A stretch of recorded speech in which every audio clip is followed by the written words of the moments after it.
Listos. Bien. Ahora sí, como ya arrancamos la grabación, perdón si me habían estado escribiendo, no había visto.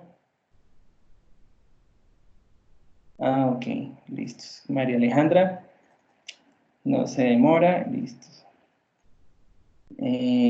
¿Cómo hago para volver a donde estaba? Ya. Listos, entonces, ahora sí que estamos grabando, chicos, buenos días a los que nos habían saludado.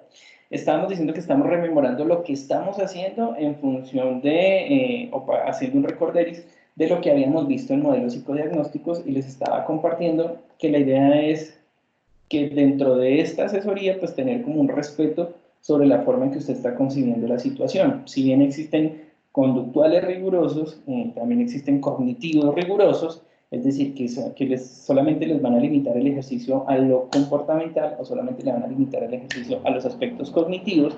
E intermedios, pues también están algunos que involucran aspectos que se denominarían como emocionales, ¿no? Y por eso aparece luego la terapia racional emotiva. Pero entonces, lo que estoy tratando de hacer dentro de esta asesoría es tener la flexibilidad para que usted, cualquiera que sea su caso, pues usted pueda definir si los elementos que están ahí involucrados son solamente de un corte o de otro.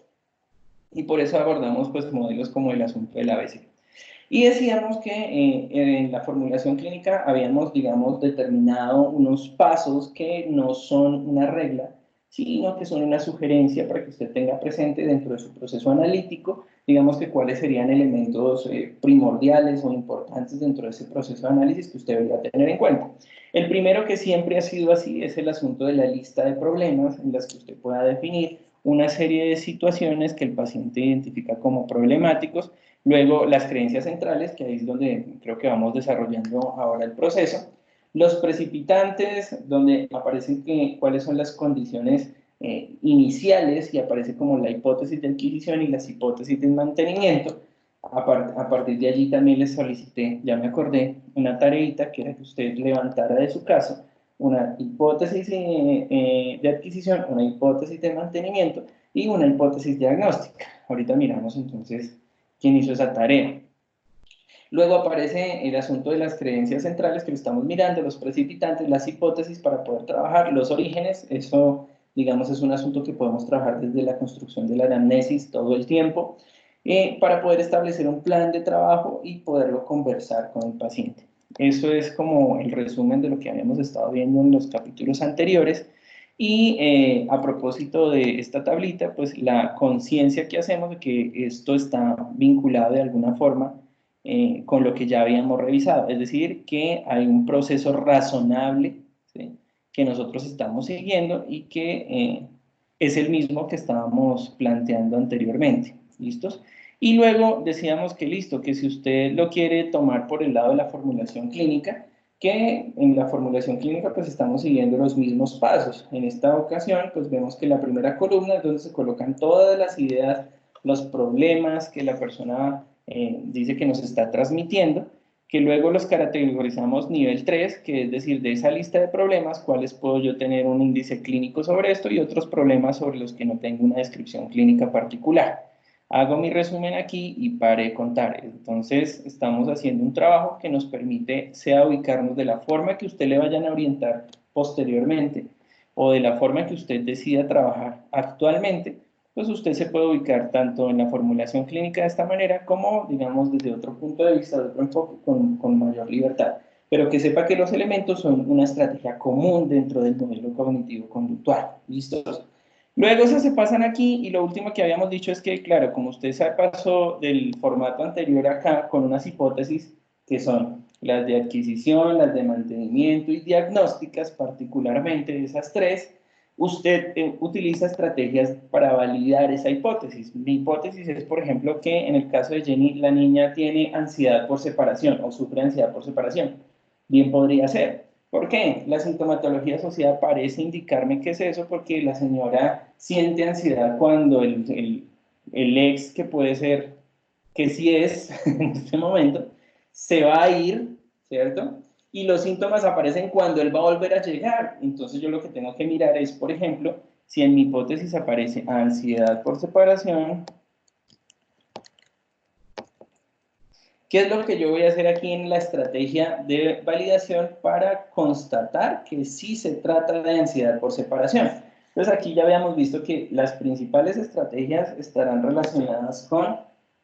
Espera un segundo, que aquí en mi cámara me parece como si estuviera a punto de descargarse, no sé por qué. Problemas técnicos.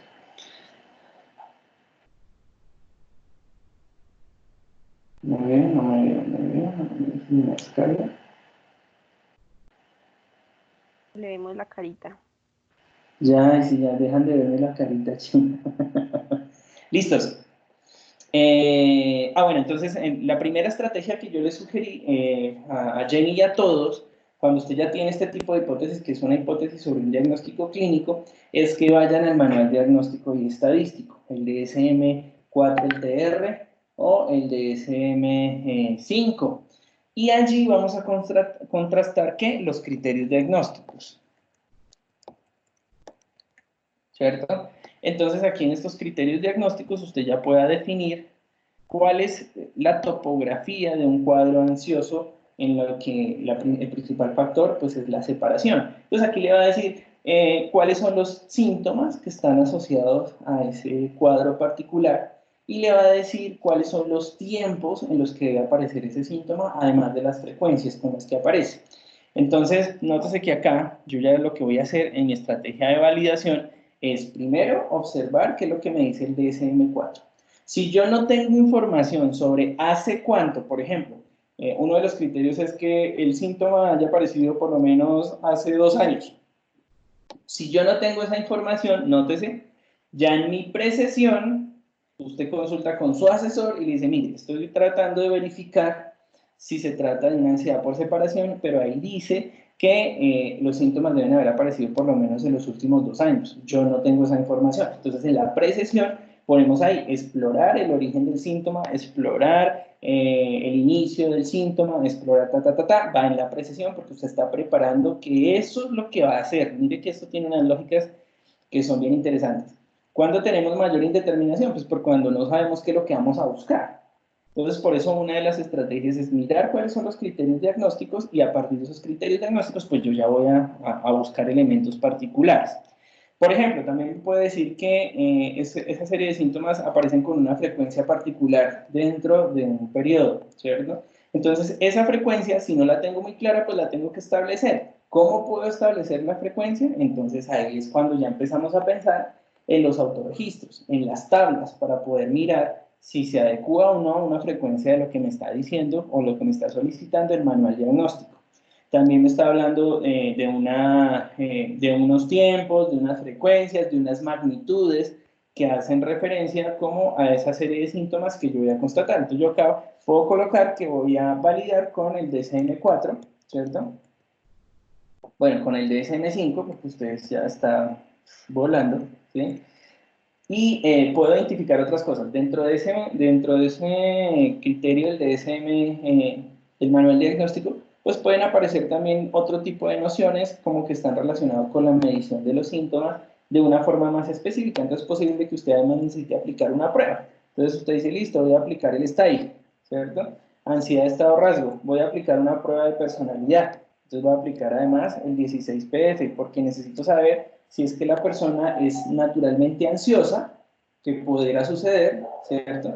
Es posible, además que acá, por ejemplo, aplique el análisis de alguna prueba metabólica, ¿sí? O hormonal, ¿cierto? Por eso es que el clínico en este caso tiene que ser muy juicioso, ¿no? Como no somos médicos, pues de pronto no tengamos mucha idea, pero podría suceder lo siguiente o de la siguiente manera. Podría usted darse cuenta que los episodios de mayor ansiedad, de depresión, de lo que sea que usted esté midiendo, son compatibles con ciertas frecuencias o con ciertas periodicidades.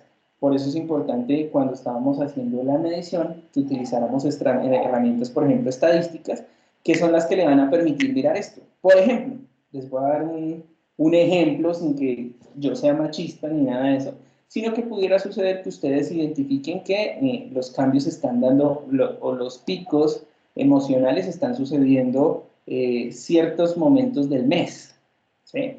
y usted puede decir, ah, bueno, entonces aquí hay algo que está coadyuvando al síntoma o algo que está muy asociado con el síntoma. Puede ser que los ciclos de esta chica estén ayudando a que se incrementen, a que la curva, que creo que ustedes lo vieron o lo verán en metodología, en modelos de investigación, que era mi clase y que ya no es, en la curva normal, pues que sea leptocúrtica, platicúrtica o mesocúrtica, en este caso pues sería leptocúrtica, si es que la curva está muy apuntada o no en esos justos momentos donde la chica tiene una descompensación, sea metabólica o sea hormonal por sus ciclos naturales, y preciso allí es cuando ella se siente más sensible y esté sucediendo algo. Entonces, claro, yo para solamente una cosa, que es en este caso la ansiedad por separación, mire, puedo hacer 1, 2, 3, 4 cosas diferentes para poder tratar de constatar, y aquí en los resultados yo definir si definitivamente o probablemente, si es que usted aún tiene dudas, o confirmamos si es que efectivamente se trata de ansiedad por separación.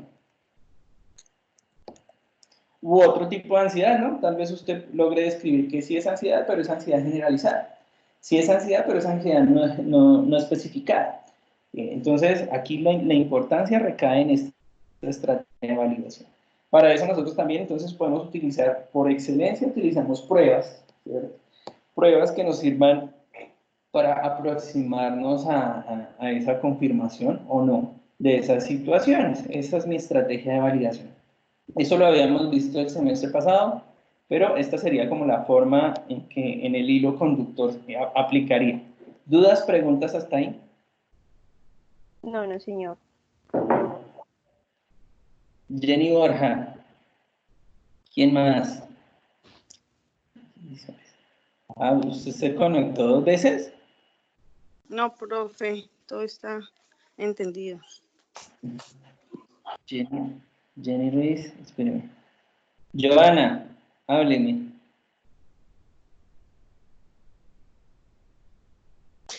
Profe, ¿puedes volver a poner la imagen, porfa?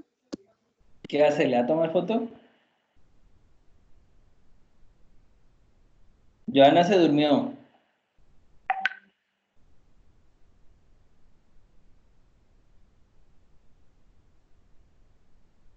Ah, bueno. Joana, ¿tienes dudas, preguntas ahí?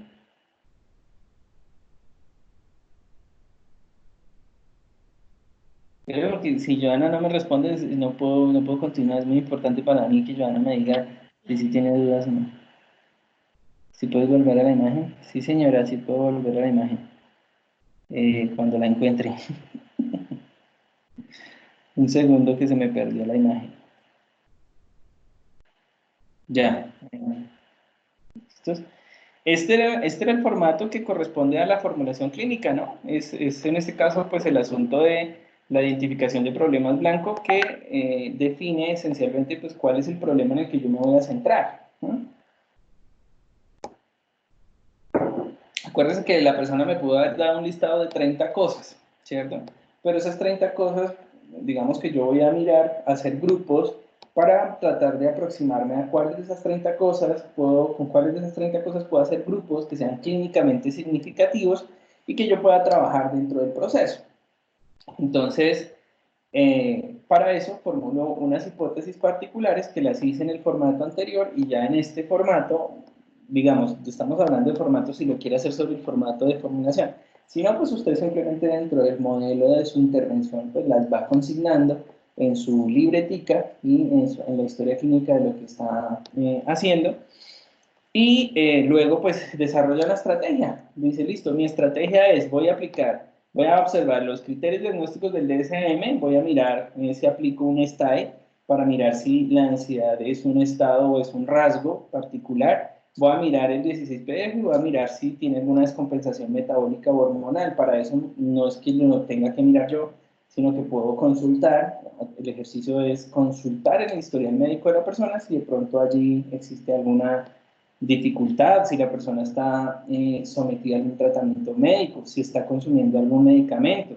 En ese caso es muy importante porque eso puede estar elevando o disminuyendo ciertos ciclos dentro de su corporalidad que estén afectando, por ejemplo, su respuesta psicogalvánica, su respuesta cardíaca, y eso haga que la persona sienta que está ansiosa, que está deprimida o que está temerosa, pero son sintomatologías que están asociadas al medicamento. Entonces, yo como soy el analista detrás de lo que la persona me está diciendo, esto yo lo puedo proponer dentro de mi estrategia de validación. Pues yo necesito ver, porque la persona en el análisis de las conductas anteriores me ha dicho, por ejemplo, que sufre de taquicardia, ¿sí? Entonces yo voy chequeando eso, y cada cuánto, cómo es que lo sufre, cómo lo percibe, etc. ¿Listos? Ah, bueno, no me dejó grabar, entonces no me dejó grabar los cambios. Exploremos un poco, ya que estamos ahí.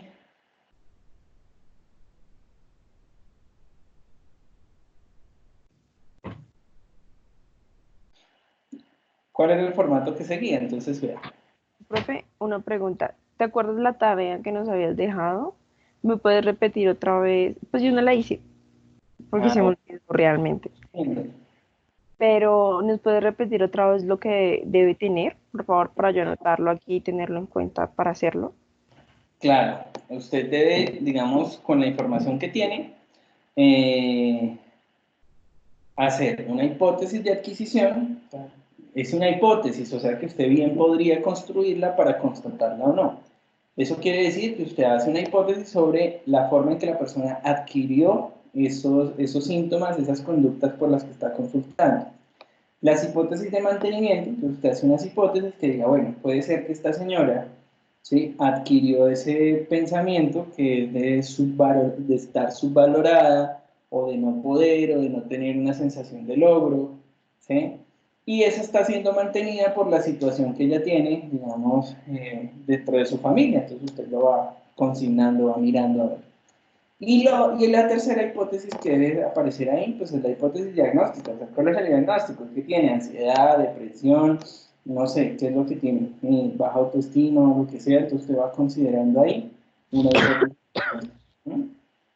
Lo otro que aparece como la tarea es hacer una lista con los problemas que usted ya conoce, porque usted lo debe haber hecho entre la primera y segunda sesión con su paciente. Entonces ahí está una lista de los problemas que la persona le dice, le ha dicho, le ha compartido a usted, y cuáles de ellos tienen una medida discreta, o sea, cuáles de esos problemas se pueden medir para que usted pueda estructurar la tabla de cómo las mediría. Eso ya son los autorregistros, ¿no? Entonces, mire todo eso.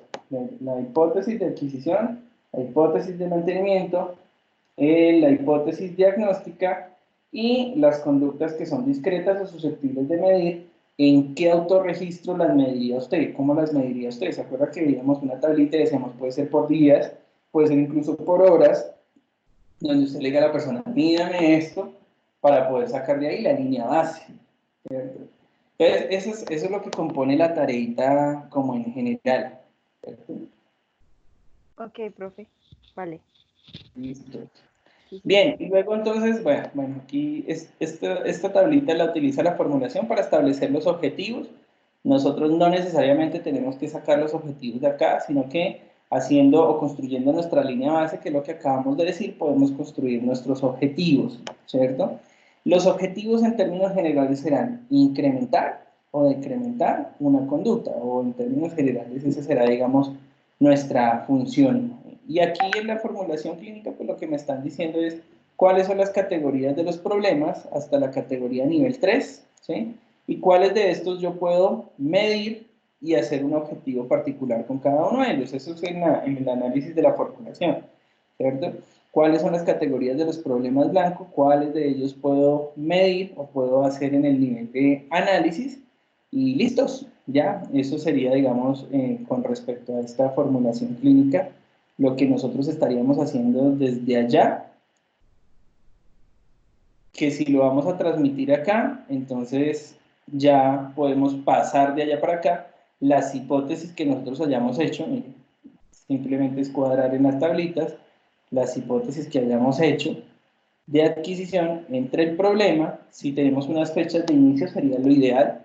Por eso, digamos que considerar un instrumento, como por ejemplo pedirle a la persona que haga una autobiografía, sería algo interesante en la que ella me pueda colocar, por ejemplo, las fechas, ¿no? y a partir de ahí pues pensar que la persona en su autobiografía va a tratar de colocar lo que le parece más relevante y por eso yo tengo, digamos, mayores oportunidades de poder establecer unas fechas de inicio, poder mirar qué fue lo que precipitó la conducta, ¿cierto? Qué es lo que la predispone y que pues finalmente para poder tratar de establecer cómo fue que la persona adquirió eso. Entonces, nótese que por eso hace parte de nuestra tarea. De una forma más flexible, pues estamos diciendo, listo, cuáles son las hipótesis de adquisición, ¿cierto?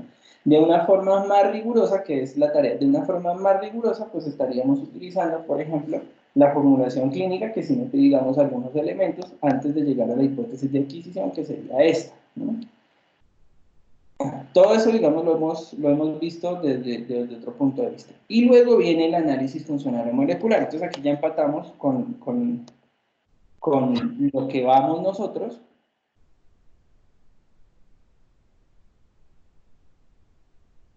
Y es en el análisis funcional. Entonces, listo. Aquí empatamos con esto para decir que esta sería la sección de la formulación clínica que está nivelada con esta parte de la sesión que vimos durante la sesión anterior y dijimos, listo, usted le entrega un autorregistro al paciente, aquí están los autorregistros, perdón, usted le entrega un autorregistro al paciente que considere por lo menos esos tres elementos. ¿Cuáles son esos tres elementos? El antecedente, la situación y la consecuencia, ¿sí o no? Esta es la forma en la que en el análisis del comportamiento típicamente vamos a realizar una función analítica. Este sería el autorregistro donde yo le digo a él, la conducta que vamos a revisar es la incontinencia y aquí les había dicho algo muy importante y es que no necesariamente usted le ponga esa etiqueta para que él se lleve para la casa y se desmotive de hacer eso, se desmotiva de sacar el formato porque ahí dice incontinencia y qué pena, sino que yo le pongo ahí conductas o lo que sea, otra cosa, o de hecho esto es un cuadro que él mismo lo podría hacer, ustedes lo podrían construir en el escenario de la consulta para que él se familiarice de una vez y toda esa cuestión, o usted le puede entregar la hoja, no hay problema. Lo importante es que este contiene estos tres elementos, el antecedente, la situación y la consecuencia. Mírenlos aquí, están muy claros, que también los miramos aquí. ¿Qué pasaba antes? ¿Cuál fue la conducta que se metió? ¿Y qué pasaba después? ¿Por qué? Yo a él no le voy a decir, yo a él no le voy a entregar una tabla con estos espacios. Miren los que hay aquí. La tabla va sin esos espacios. El autorregistro que yo le voy a entregar a él va sin esos espacios. Lo que necesito que vaya así es la fecha, de pronto la hora en la que sucede la conducta, qué pasa antes y qué pasa después. ¿Por qué no le voy a entregar la tabla con esos espacios? ¿Ustedes qué piensan? Doctoras y doctores.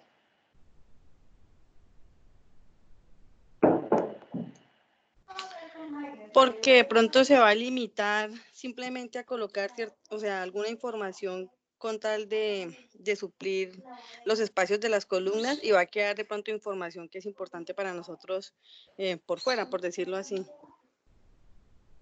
Ya, ¿quién da más? Oiga, ya no me había dado cuenta que esto parece que fuera una cicatriz, ¿no? Mire esto. Y entre más me arrugo, más se sale. Son un huequito, los yuelos. Y en el otro lado, sí, está bien ya. Pero parece que fuera como una cicatriz, ¿no? Profe, ¿me escuchas? Ya, te oí, Joana, estás con nosotros, golpea 3 veces. Profe, pues yo creo que también porque eso también puede generar confusiones en el paciente, ¿no? De pronto puede anotar cosas en espacios diferentes o cosas que, digamos, no sean tan relevantes en la situación, sino como, pues, no sé, de pronto sí se podría confundir y no quedar clara cómo se realiza el autorregistro, ¿no? Se podría confundir. Eso es lo que yo creo. Sí, pues tienen razón. Resulta que yo en el autorregistro, claro, evito la confusión del paciente y evito que él de pronto me escriba o me deje de escribir lo que yo necesito en la tabla. Entonces, por eso soy muy puntual con él, porque él no tiene esa capacidad. Y lo segundo, entonces por eso soy muy puntual, ¿qué pasaba antes? ¿Cuál es la situación que me está escribiendo o la conducta que necesitamos cambiar? ¿Y cuál fue la consecuencia? ¿Y por qué el que hace este intermedio es usted como analista, no el paciente? Entonces, estos espacios son espacios en los que usted analiza la relación que existe entre lo que pasaba antes y la conducta y lo que pasaba como conducta y la consecuencia.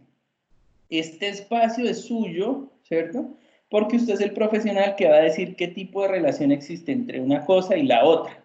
Entonces, les estaba compartiendo que aquí este sería, digamos, el concepto análogo de mi análisis funcional, o cuando ya llego al formato 4B de mi análisis funcional. Cuando ya llego a este formato, mire lo que me encuentro: antecedentes, respuestas, que son la conducta, y las consecuencias. ¿Se analiza? Entonces, estamos haciendo lo mismo, pero de otra forma. Ya lo que pasa es que el rigor del análisis funcional, del análisis de Leonidas Castro en este formato, pues me trae con rigor a seguir unos pasos que nosotros de pronto no los estamos siguiendo al pie de la letra de la otra forma en la que usted la puede ir haciendo, pero mire que esta es la manera en que le guía a usted esa formulación clínica de Leonidas Castro.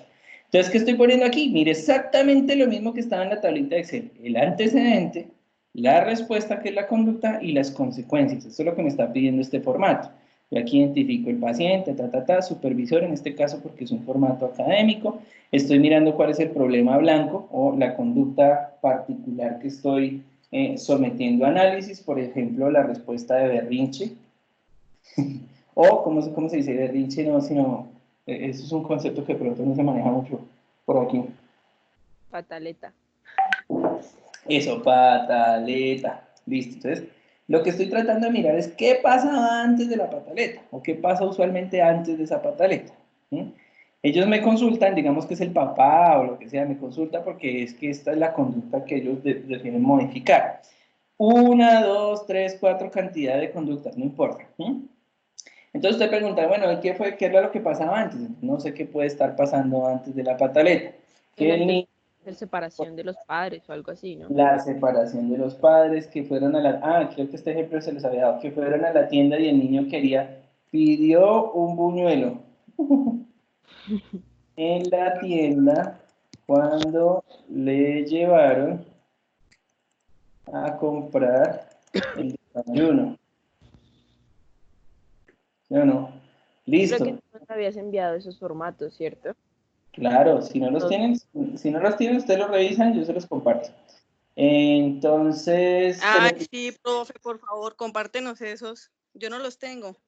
claro, no, solo por cualquier 50.000 pesitos cada uno en esta época de Profe, tarjeta. pero no podemos hacerle la transacción porque con el coronavirus no podemos salir. Una transferencia. Jenny, Feliz. yo te lo pido, él está cobrando por todo, profe. No, profe, ya llegó Male. Ah, bueno, ahora sí podemos arrancar. Listo, entonces, lo que pasaba antes es que el niño pidió un buñuelo en la tienda cuando lo llevaron a comprar el desayuno y el papá le dijo no, ¿sí o no? Luego entonces el niño arrancó a hacer la pataleta, ¿cierto? Entonces aquí puede ser que usted pida una descripción de la topografía de esa pataleta. Entonces, ¿qué es pataleta para ti? Entonces, se tiró al suelo o se tira al suelo, ¿sí? Grita, llora, ¿sí? Puede ser que se golpea o golpea, se golpea a él o golpea a alguien más. Hablando de golpea, es un segundo que voy a abrirle la puerta a mi esposa.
Listos. Entonces, ¿en qué familia íbamos?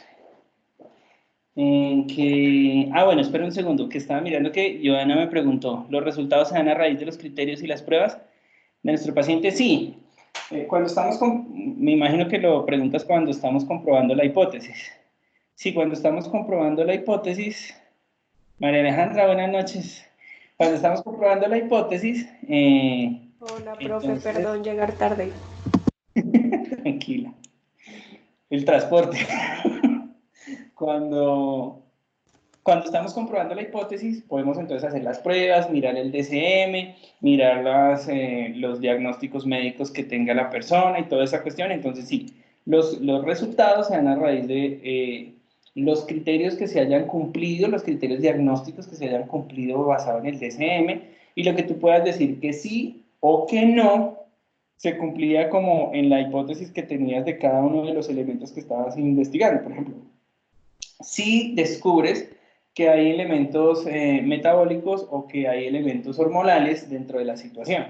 Y hay que mirar si el diagnóstico, si el DSM me incluye o me excluye esa situación, porque a veces dice reacciones emocionales excluidas, por ejemplo, las motivadas por cambios hormonales. Entonces, a veces te dice, ah, bueno, sí hay una situación acá, pero no me sirve para el diagnóstico. O sea que todo eso hace parte como del proceso analítico que usted está haciendo. Entonces, lo principal para nosotros como psicólogos, para poder, digamos, aproximarnos a un diagnóstico, en ese caso sería que se cumplieran los criterios del DSM-4, basado en lo que me está diciendo el paciente y basado en los resultados de la actividad que yo propuse para confirmar. Los exámenes médicos, las pruebas psicológicas, todo lo que usted le haya metido ahí. Ah, bueno, ¿Listo? de acuerdo. Listos, entonces íbamos acá en que, por ejemplo, ellos consultan es porque el niño hace pataletas. Entonces, no, es que ya estamos cansados, donde sea que vamos, entonces hace pataletas o lo que sea. Entonces estábamos dando el ejemplo que creo que lo habíamos visto el semestre pasado, de un niño que le pidió al papá el buñuelo. Entonces, ¿qué era lo que pasaba antes? Aquí lo tratamos de describir más o menos. Entre mayor cantidad de escritores usted pueda asociar, pues mejor, porque usted está más enterado de el contexto en el que sucede la conducta, ¿cierto? Luego usted se interesa digamos, como por la escena que le están describiendo, que es la conducta problema.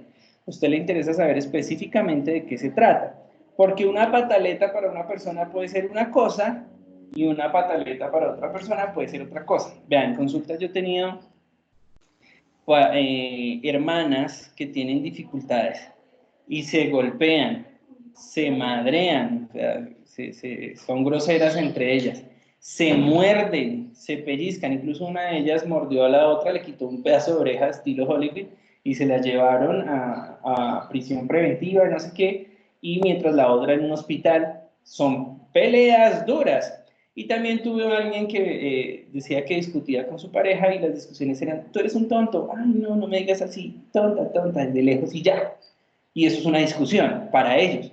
Después de que usted haya visto una discusión donde la gente pelea, se golpea, se muerde, se escupe, se dice groserías, que usted vea que discuten y se dicen tonto y tonta, pues para ellos es una discusión, eso sí, pero usted le da una idea de cuál es la magnitud de la situación. Entonces usted se está preguntando aquí, ¿cuál es la magnitud de esa pataleta? ¿De qué se trata? Pues para usted, ¿qué es una pataleta? No, el niño se pone rebelde y no me habla. Bueno, eso es una descripción de una pataleta para la persona. Pero en este caso, entonces, estamos mirando que el niño se tira al suelo, grita, llora, golpea, saca baba, bueno, etc. ¿Y cuál es la consecuencia? ¿Cuál fue la consecuencia? Entonces él va a decir, me tocó comprarle el buñuelo, ¿sí? Una, Para que se calmara. ¿Señora? una pela. Ah, una pela. Me tocó darle una pela para que se calmara. Eso también puede ser. Me tocó pegarle para lo mismo, para que se calmara, ¿cierto? Entonces, en esta descripción de la consecuencia, usted le debe sumar el resultado de esa situación, ¿cierto? ¿Y se calmó? Sí, no, ¿cierto? ¿Qué hizo con el buñuelo? Y usted se va a empezar a dar cuenta, a partir de esas respuestas, por ejemplo, sí se calmó, pero no se comió el buñuelo. ¿Qué podría significar eso?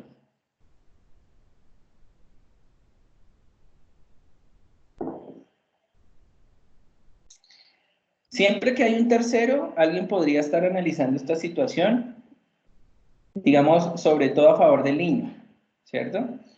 Pero un buñuelo, es que el niño tiene hambre, no ha desayunado, déle el buñuelo, pero el niño le compraron el buñuelo, yo le pregunto, listo, ¿y qué pasó? Sí, el niño se calmó, ¿y qué pasó con el buñuelo? No se lo comió. Entonces, ¿qué podría estar pasando en ese caso? Yo podría pensar que el niño lo que quería era llamar como la atención de los papás, ¿no? Bueno, sí. ¿Qué Porque si otra estamos cosa? hablando tal vez sí de, de que estaban los papás ocupados, fueron al supermercado y el niño pedía el buñuelo y pedía el buñuelo para que los papás le pusieran cuidado, pero realmente no quería el buñuelo. Sí, exactamente. Entonces, lo que puede estar sucediendo, claro, los niños, en este caso, pues hablando de niños, capitalizan en atención, ¿cierto? O sea que el propósito de la conducta no era que tuviera hambre y satisfacer una necesidad fisiológica, el hambre, sino era otro. Que lo que tenemos que hacer es descubrir cómo es que está capitalizando él. Por ejemplo, que es lo típico, es un juego de poderes, ¿cierto? En los que se está tratando de evaluar cuál es la posición de cada uno dentro de esa situación.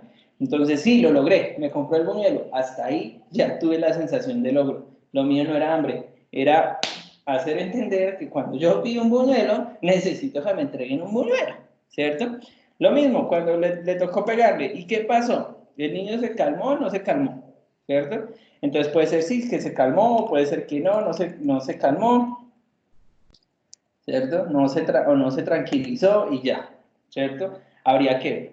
Entonces, después de que yo tengo una serie de descripciones sobre esto, digamos que sean n cantidad de conductas, ¿cierto? Hasta n, y yo las voy sacando de mi análisis de los autorregistros, o sea que él me está diciendo, en una semana, mire, me hizo la pataleta aquí en la panadería, me hizo la pataleta aquí en el colegio, me hizo la pataleta aquí con el papá, cuando lo fue a llevar a no sé dónde, con la abuelita.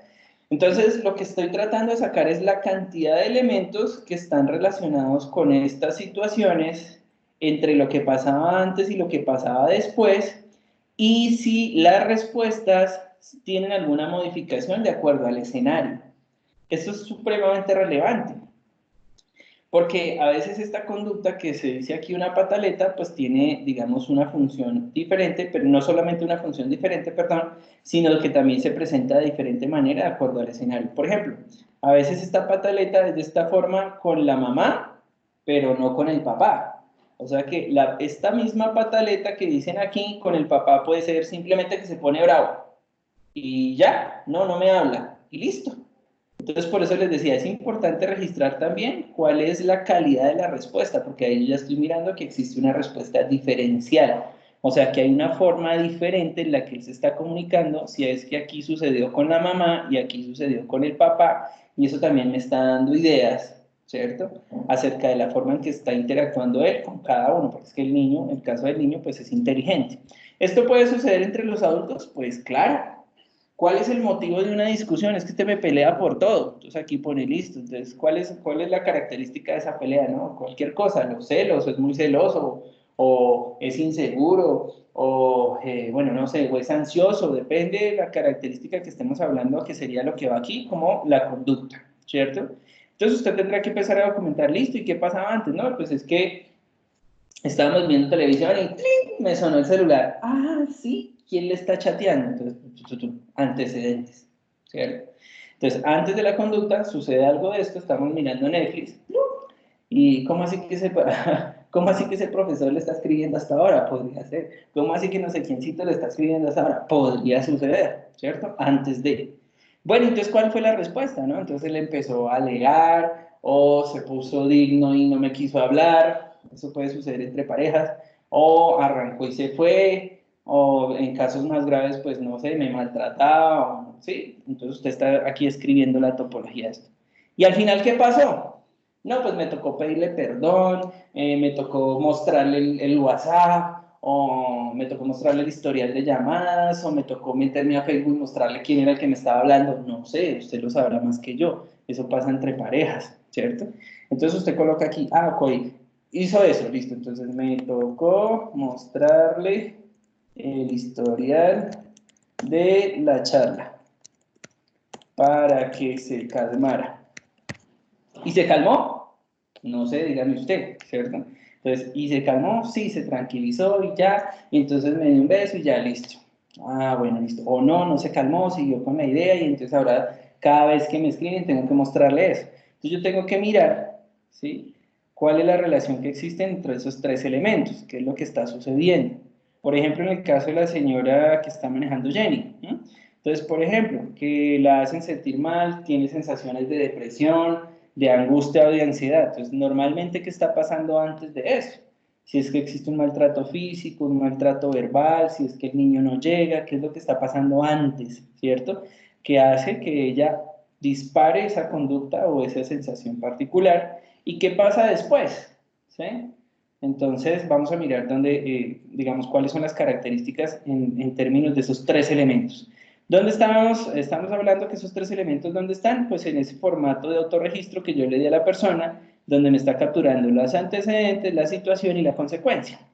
¿Y eso para qué lo hacemos? Porque luego yo le voy a meter aquí dos columnitas entre el antecedente y la conducta, y entre la conducta y la consecuencia, que son las que me van a servir para hacer el análisis funcional que me va a establecer aquí si la relación que existe entre esta cosa es una relación condicionada o aquí ha existido un proceso de condicionamiento, ¿cierto?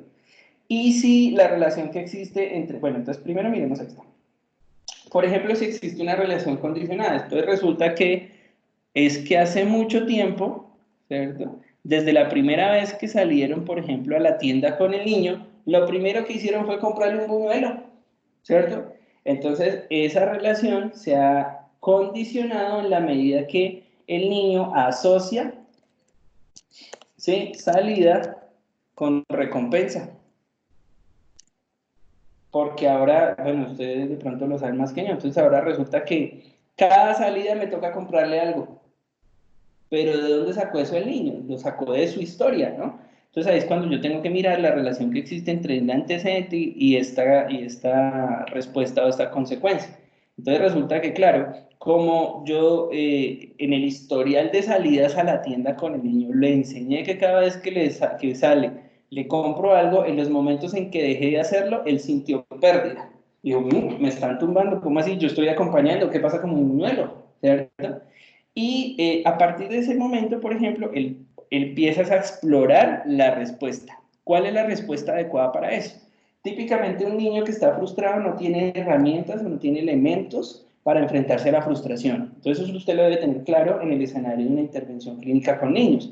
Como él no tiene herramientas para procesar su frustración, entonces él va a hacer pataleta, va a llorar, va a sacar sus emociones a flote porque sintió pérdida. ¿La pérdida de qué? Pues que me tumbaron, porque normalmente cuando salimos algo me dan y porque ya no me dan. Lo mismo podría estar sucediendo en los ejemplos que estábamos dando antes, ¿no? Aquí algo cambió, algo pasó. ¿Por qué? Porque de pronto en el principio de la relación, por ejemplo en el caso de Jenny Ruiz, sí es que el muchacho está acostumbrado a que ella haga lo que él le dice. Desde siempre ha sido así. ¿Dónde está la embarrada? Pues que desde el principio esa interacción se haya presentado de esa manera. Entonces lo que va a pasar es que él aprendió que cuando él le dice que se vista de una manera, ya lo tiene que hacer. Que cuando él le dice que ella actúe de una forma, lo tiene que hacer, ¿cierto? Ella misma le enseñó, es decir, la interacción, no ella misma, la interacción le enseñó al muchacho a que esa era la forma adecuada, ¿cierto? Cuando ya no sucede, que sería, por ejemplo, interesante mirar aquí, si es que las reacciones de la niña ya dejan de ser como eran antes, pues él va a reaccionar de una forma particular porque va a sentir pérdida. ¿Cómo así? Si es que ahora yo le digo, no, no puede salir y se va. Entonces, ¿qué pasó? O sea, me está engañando, ¿qué es lo que está sucediendo? Él tiene también sensaciones como ser humano. Que no sean las adecuadas o que no sean positivas, eso, pues, digamos, el juicio de valor no nos toca. Pero están relacionados con ese proceso de aprendizaje que haya tenido durante su relación, a que él hacía una cosa y la pareja hace otra. ¿sí? A que, por ejemplo, yo me embarraco y él me tiene que pedir perdón. ¿Sí? Cuando la interacción sucede de esa manera, pues entonces lo que está haciendo la persona es asociar, ¿cierto? Una acción con una respuesta esperada. Entonces yo asocio una acción que es ir a la tienda con una respuesta esperada que me compren algo. Asociar una acción que es que yo me pongo digno con una respuesta esperada y es que ella me ruegue o él me ruegue. Cuando eso no sucede y si yo no tengo una preparación, una integridad psicológica para dar una respuesta adecuada a eso, entonces lo que puede suceder es una respuesta que eventualmente puede ser una respuesta poco adaptativa. La primera respuesta es un intento de adaptarse a la situación. Si ese intento de adaptarse a la situación me genera logro, entonces ese logro es reforzado. Entonces, por ejemplo, yo tengo en este caso un niño, ¿cierto? Que ha sido recompensado típicamente cuando va a acompañar, porque siempre le compran algún helado, un dulce, un buñuelo, lo que sea.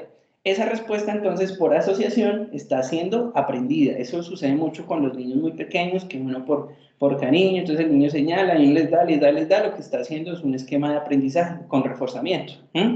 Entonces él aprende esto. Cuando emite la conducta, pues él está tratando de adaptarse a la situación nueva. Entonces aquí es donde va el cuento del asunto.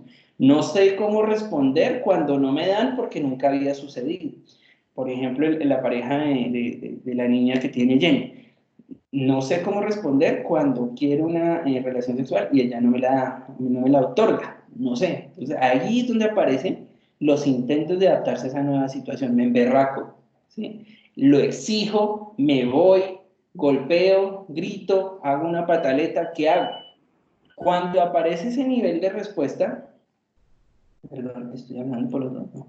Cuando aparece ese nivel de respuesta, lo que sigue es analizar la relación que existe entonces entre esa respuesta que apareció y la consecuencia, porque en este caso voy a mirar si aquí lo que existe es una relación de contingencia o una relación contingente. O sea, si aquí existió un refuerzo, ¿sí? O un castigo. Si esto reforzó esto o lo castigó, eso es lo que yo voy a mirar acá. Entonces, mire, aquí yo estoy analizando si esto, cómo fue que lo aprendió, ¿cierto? Y aquí estoy mirando esto, cómo es que está siendo reforzado por esto otro, que es la consecuencia. Y por eso lo importante que nosotros hayamos revisado el tema de, ¿cómo se llama? De la hipótesis de adquisición y mantenimiento. Mire las que aquí están. Pues yo estoy mirando los antecedentes y la consecuencia y estoy mirando qué es lo que mantiene el síntoma. ¿Qué es lo que mantiene el síntoma? Pues resulta que como usted le sigue comprando el buñuelo, esa respuesta es reforzadora de esta conducta, ¿cierto? Él no va a dejar de hacerlo porque sabe que usted se puede demorar 10 minutos, 20 minutos, media hora o una hora y termina por comprarle el buñuelo, ¿cierto? Ahora, ¿qué otra cosa puede estar sucediendo? Pero es que yo no le compro, yo le pego. Y ahí es cuando el análisis se pone un poco más complejo, pero también más interesante, y es que a veces esta conducta, así sea de pegarle, que la gente lo asocia con un castigo, puede realmente ser un reforzador. Entonces aquí aparecen como esos reforzadores que son paradójicos o que son, digamos, contrarios a lo que la persona puede pensar, porque yo digo, no, pero es que yo lo estoy despegando, o sea, lo estoy castigando. Puede ser que este castigo esté funcionando también como un reforzador. Entonces eso hace parte de este análisis. No, es que usted cada vez que le pega, no lo está castigando, lo está reforzando. ¿Dudas? Profe, esa conducta de pegarle tal vez puede ser que el niño está consiguiendo como tal esa atención que desea el papá. Exactamente. Exactamente. O sea que puede ser que para la mente del papá, pegarle es una forma de castigar eso. Pero el Pero niño está consiguiendo el objetivo. exactamente, para la mente del niño puede ser que el papá, con el que de pronto no se ve hace mucho tiempo, cuando lo castiga, lo refuerza. Vea, yo tuve un caso de un niño en el ICDF, que el niño estaba en el Puente Aranda, en el ICDF de Puente Aranda, y estaba por hurto. ¿Y saben el papá en qué trabajaba? Era policía. Era policía. Y el chino vivía separado del papá y las únicas veces, este análisis nos llevó, digamos, a esa conclusión, las únicas veces donde el papá se dirigía al niño era cuando tenía que llamar a reprenderlo porque estaba allá, ¿sí? ¿Cómo se le ocurre usted haciendo eso? Si su papá está aquí, no sé qué, da, da, da. El papá en su mente lo está castigando. Me tocó llamar a este chino y le di su cantaleta, da, da, da, da, da, da, da, da. Pero en el inconsciente podría ser, pero no, dejémoslo así. En la psicología del niño, para no decir el inconsciente que no nos toca a nosotros, pero sí es un asunto que no es consciente para el niño, esta situación resulta reforzante, que el papá lo llamara a hablar con él, así fuera para castigar. ¿Listos? Entonces, nótese que aquí es donde realmente empieza el análisis, ¿cierto? De la conducta. O sea, aquí es cuando yo ya empiezo como analista a pensar, ¿sí?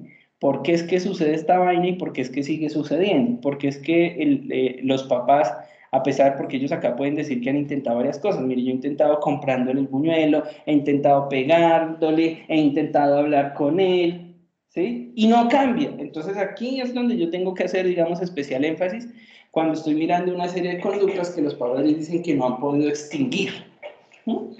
Cuando yo llego a esas conclusiones, entonces yo estoy mirando y estoy diciendo, no, mire, lo que pasa es que realmente lo que está sucediendo es que el niño está capitalizando es con atención. No importa si la atención es negativa, lo mismo va a pasar en los salones de clase. Si el niño llega a la conclusión de que tiene que ser malo, ¿sí? Para que en el colegio lo tengan en cuenta o para que ya no le hagan bullying, ¿sí? Pues se va a portar mal. Entonces no importa que lo lleven a la rectoría, se los digo yo, se los digo yo de primera mano, ¿cierto? Que tenía tarjeta de cliente frecuente en la coordinación de disciplina, ¿cierto?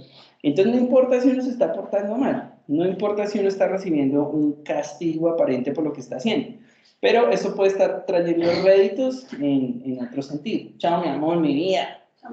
Chao, mi amor. Venga, salude. ¿La saluda? No, bueno, entonces no. Listo. Perdón. Entonces, Tan tierno. yo soy más tierno que tu hija. Entonces, lo que voy a estar analizando es si esas consecuencias son las que están reforzando en la conducta del niño. Entonces, habrá que mirar, ¿sí?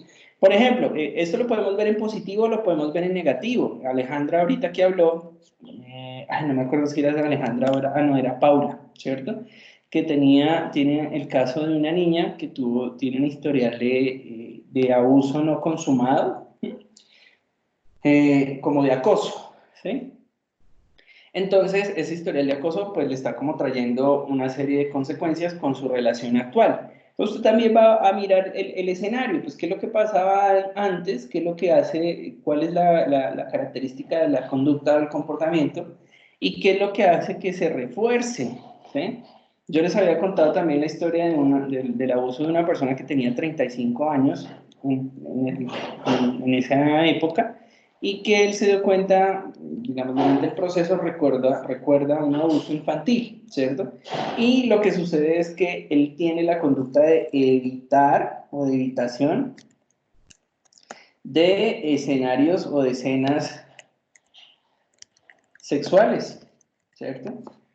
Entonces, para ellos es un problema, sí, puede ser que existan, digamos, parejas que puedan estar durante muchos años sin tener encuentros sexuales y está bien para ellos, está perfecto. Si no es un problema para ellos, pues no debería ser un problema para nadie, ¿cierto? Pero consultan esencialmente por eso y cuando usted va a mirar, si esta es la escena, entonces vamos a mirar qué era lo que pasaba antes. Haciendo un ejercicio como estos, entonces me doy cuenta que ella escenifica las cosas en forma similar a como las escenificaba el tío del señor, que ya es un señor, pero en ese momento era un niño. Entonces, ¿cuál era la escena? Entonces, que el señor esperaba, ellos vivían con la abuela del muchacho, del niño en esa época, entonces esperaban a quedarse solos. Al quedarse solos,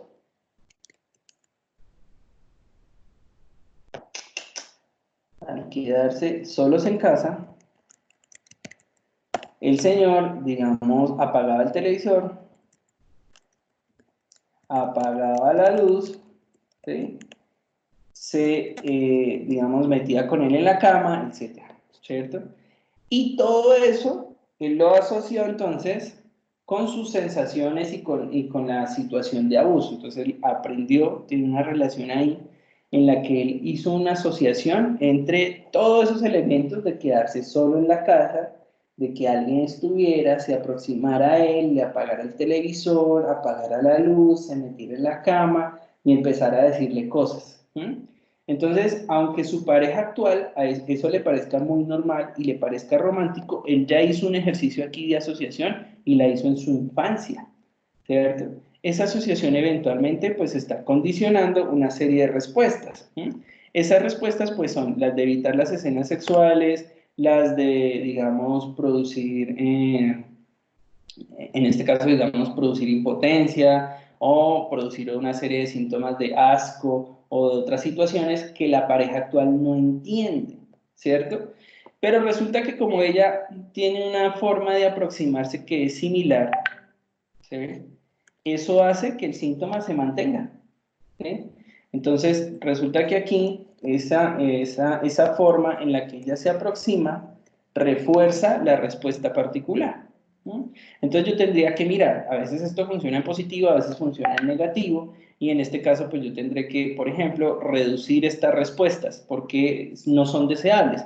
Reducir las respuestas de evitación ante los encuentros sexuales o reducir la pataleta puede ser un objetivo de intervención diferente a incrementar la frecuencia con la que la persona tiende la cama, incrementar la frecuencia con la que hace o realiza X o Y actividad. Entonces, esto es importante, por supuesto, porque yo a partir de ahí pues necesito definir cuáles son las acciones que voy a hacer para modificar esto, para modificar esto, para modificar esto, y qué es lo que tengo que hacer. Entonces, tengo que cambiar esta vaina, este esquema de refuerzo, tengo que cambiarlo, tengo que cambiar este esquema de castigos, ¿qué es lo que tengo que modificar?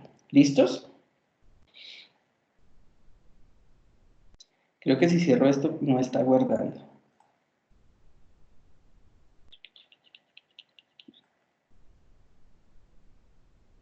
¿Dudas, preguntas hasta ahí? Mientras voy mirando navegando en mi aguas. Profe, yo te quería preguntar. Señora. Es que yo le alcancé a enviar al paciente el Joa, ¿puedes autor. hablar más fuerte? Es que no, es que es el micrófono. Yo aquí trato de gritar. Joana. Y yo le envié, le alcancé a enviar el autorregistro. Entonces el paso a seguir sería ya como tal realizar lo que tú estás haciendo, ver la relación entre el antecedente, la circunstancia, el lugar y los refuerzos o la respuesta de eso, ¿sí? Eso sería lo siguiente que yo haría con esas conductas. Sí, pero lo siguiente, lo inmediatamente siguiente con eso es medir la frecuencia con la que se presentan esas conductas, ¿sí? O sea, que yo le doy el autorregistro para que él me diga, en la semana se presentaron, de lunes a domingo se presentaron tantas veces. Sí. Cada semana se presentó tantas veces eso, entonces yo hago una medición, digamos que eso sería, digamos, lo primero. Ya lo siguiente es hacer el análisis, porque yo lo primero que hago es medir porque yo necesito establecer la línea base. Luego Sí. hago el análisis para poder establecer qué es lo que está sucediendo en la relación de esa conducta y luego poder definir qué es lo que tengo que hacer yo y establecer mis objetivos de intervención terapéutica con este análisis, ¿cierto? Entonces yo ya sé que por ejemplo, yo ya sé que este jueguito, en el que tengo 10 conductas que se presentaron a la semana, o sea que se presenta, digamos, más o menos una por día, ¿sí? Entonces ya tengo una medición y ya tengo un análisis, las dos cosas, en las que yo puedo ver, claro, es que se está presentando porque se está reforzando, se está castigando con estos elementos. A partir de ahí, entonces yo empiezo a generar mis objetivos. Digo, listo. Entonces, ¿cuál será mi objetivo? Necesito cambiar la relación que existe entre la respuesta y la consecuencia porque hay una relación de refuerzo allí. Ya.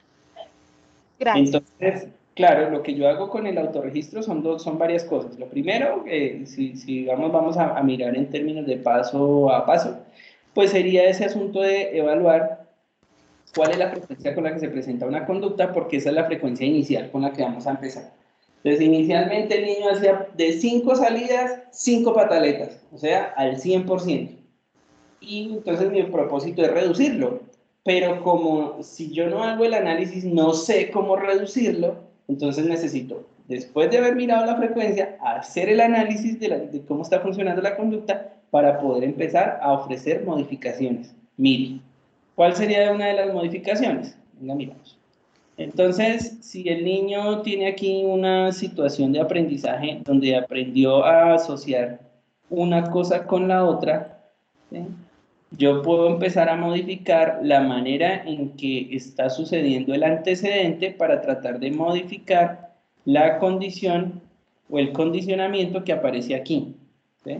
Yo voy a hacer un ejercicio de contracondicionamiento, así se llama. O sea que técnicamente ya vamos a empezar como a mirar, chum, listo, entonces tengo que hacer un contracondicionamiento. Tengo que hacer un procedimiento de extinción acá, o sea que tengo que eliminar el refuerzo para que la conducta tienda a extinguirse. Pero entonces, si yo no tengo estos elementos, pues yo no sé qué es lo que puedo hacer. Sí, Entonces, es verdad. claro, entonces yo primero miro las conductas, ¿sí? La frecuencia, digo, listo, conducta de pataleta, acá la tengo, chan, chan, chan. La persona ya me hizo un autorregistro y tengo 10 registros, o tengo 20 registros, o tengo 50 registros para poder analizar. Mire, los antecedentes lo que me están diciendo es que en ninguna de las ocasiones cuando va a salir el niño con el buñuelo, él le informa que no le va a comprar nada. Entonces yo ya digo, listo, esto puede ir haciendo parte dentro de mi modificación. Siempre que lo vaya a sacar, entonces usted le dice, lo pone a contar la plata y le dice, listo, mire, papito, vamos a comprar 1000 de pan, 2 pastillas de chocolate, 3 huevos.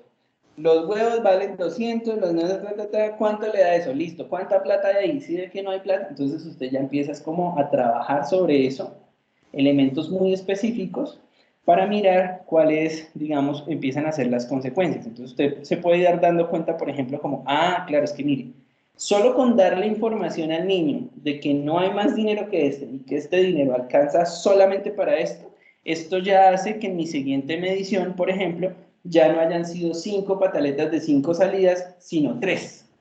Entonces, está Se bien. reduce la conducta. Exacto, se redujo. Yo lo que estoy ofreciendo en este caso, se los he dicho a ustedes de algunas formas, no es brujería.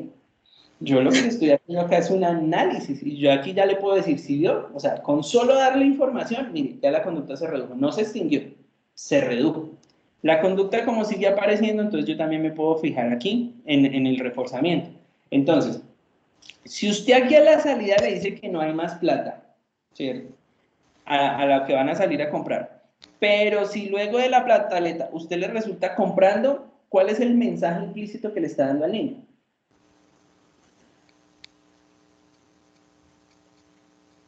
Pataleta que haga, pues lo va a seguir teniendo. Pues claro, pero además le está diciendo que es mentira lo que yo le estoy diciendo acá. O sea que la misma persona está jugando en contra. Si yo antes de salir le digo que no hay más dinero para comprar buñuelo, pero a pesar de eso me lo compra, entonces ¿qué está percibiendo el niño? Una mentira. O sea que no importa lo que él diga aquí. Sobre eso entonces hay que ser siempre muy juiciosos ya a la hora de empezar a aplicar. Y hay que enseñarle esto a los usuarios, a los consultantes. Si usted va a empezar a hacer un proceso de modificación conductual, lo más dañino que puede suceder es que usted decaiga dentro del proceso, porque el niño se va a hacer más fuerte. O sea, si el niño aquí percibe que le estoy diciendo mentiras, ya la próxima vez que yo trate de utilizar esa técnica ya no va a ser igual de eficiente. Porque yo ya le digo al niño, sí, mire, cuente la plata, no sé qué, sí sé más, pero él ya se va diciendo, sí, yo le cuento, pero de todas formas, ya sé que igual yo le hago la pataleta y me la compro. Entonces, una vez se inicia un proceso de modificación conductual, esta vaina es lo más serio que hay. Porque usted lo que puede estar produciendo es como cuando le dicen a usted que no consuma ¿cómo se llama eso? Jenny, Johanna, ayúdame. Sí. Ese medicamento que es para las infecciones, ¿no? Antibiótico. Que no consuman tanto antibiótico por todo, porque genera tolerancia. Entonces, Dependencia también. sí, Entonces, si usted empieza aquí a ponerle una cantidad de estrategias al niño que nunca consuma, lo que va a producir es resistencia en el niño, o sea que el niño se va a volver cada vez más resistente. Ya a usted ya el niño no le vale con que le diga que no hay dinero. Ya al niño no le vale con que usted lo ponga a contar la plata y a mirar cuánto vale cada cosa, porque al final siempre consigue su resultado. Entonces yo puedo mirar esto y también puedo mirar el refuerzo, ¿no? Entonces decirle, no, mire, definitivamente si le dijo que no, es no. El niño llueve, truene, relampaguee, patalee, lo que sea, no. Para tratar de extinguir la conducta, entonces yo lo que le voy a decir en este caso, el castigo es algo que no está tan bien visto actualmente. Creo que a algunos de ustedes yo les había mostrado el libro de Ibar Loas, que es este, ¿cierto?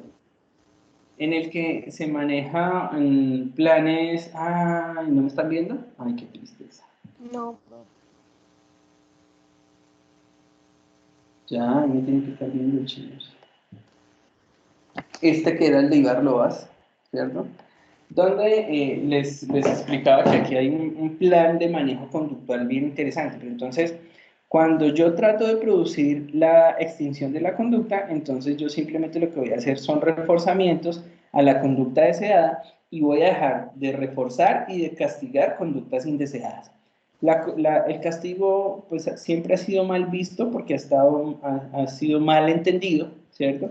Pero en este caso, como aparece que si es castigo físico, pues entonces lo que vamos a procurar es que no se aplique. Que no se aplique pegarle, simplemente que se cumpla, ¿cierto? La consecuencia, que es no comprarle. ¿Listo? No le compran. ¿Qué es lo más difícil? Pues que resulta que existen reforzadores sociales.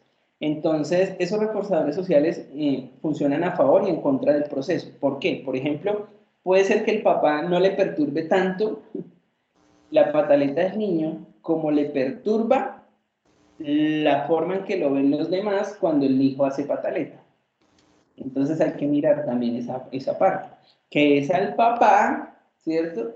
Al que le está afectando la forma en que lo ven, porque la gente dice, uy, ese chino, uy, no, ese papá no le dice nada, no sé qué.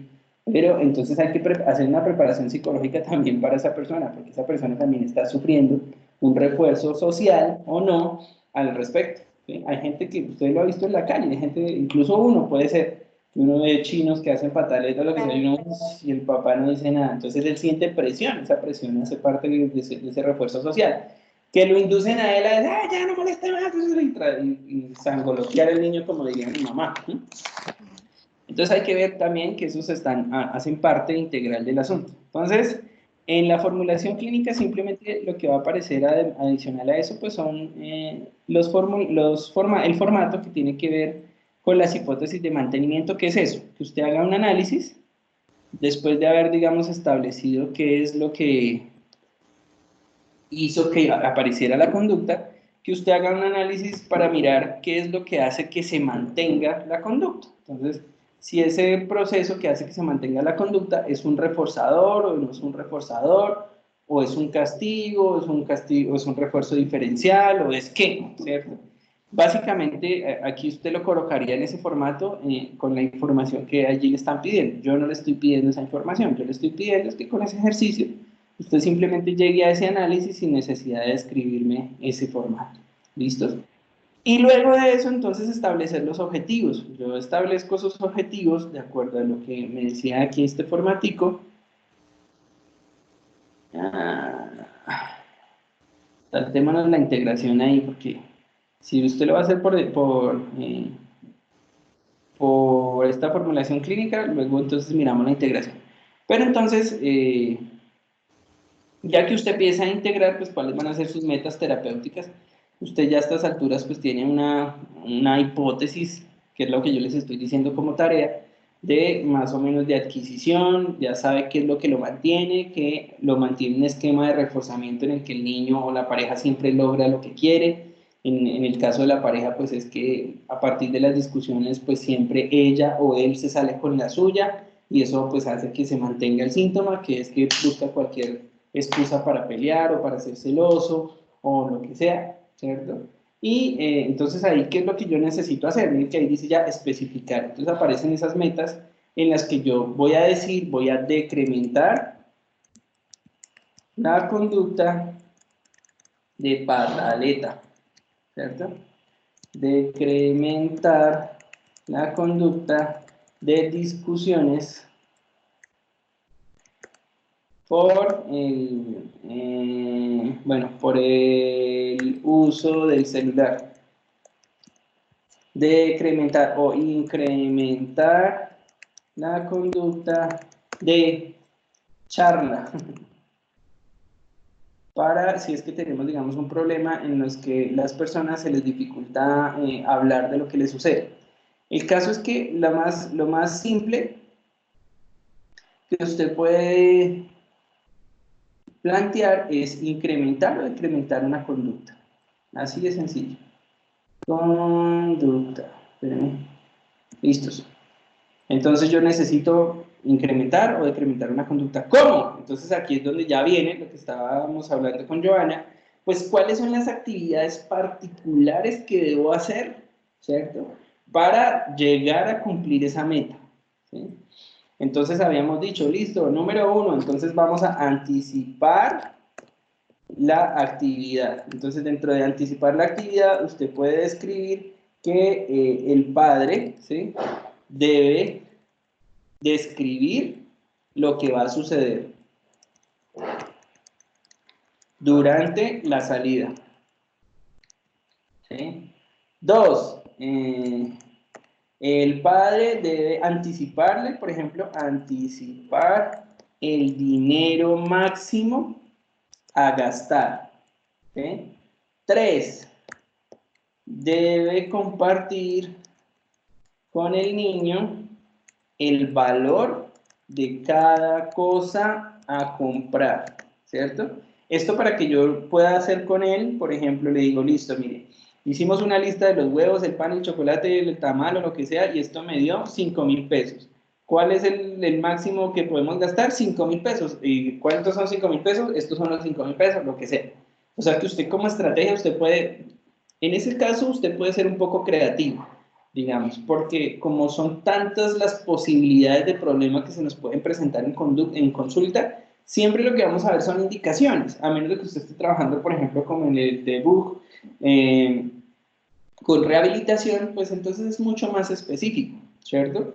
En situaciones. Y usted aquí puede establecer una prioridad, un orden, es decir, qué va primero, qué va después. Aquí simplemente lo que hicimos fue tratar de ponerlas en un orden lógico. ¿Listos? Y esto para decrementar esta conducta.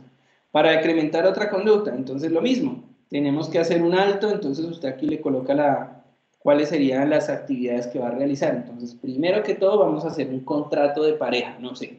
El contrato de pareja establece que hay unos momentos o unos lugares para utilizar el celular y que la persona esté de acuerdo. ¿Estás de acuerdo? ¿Estoy de acuerdo? Sí. El contrato de pareja establece que hay conversaciones que son privadas porque aparte de que somos pareja, somos individuos, entonces yo no tengo acceso a las conversaciones privadas de él y él no tiene acceso a las conversaciones mías porque estamos trabajando en una relación de confianza, y que eso vaya ahí, ¿cierto?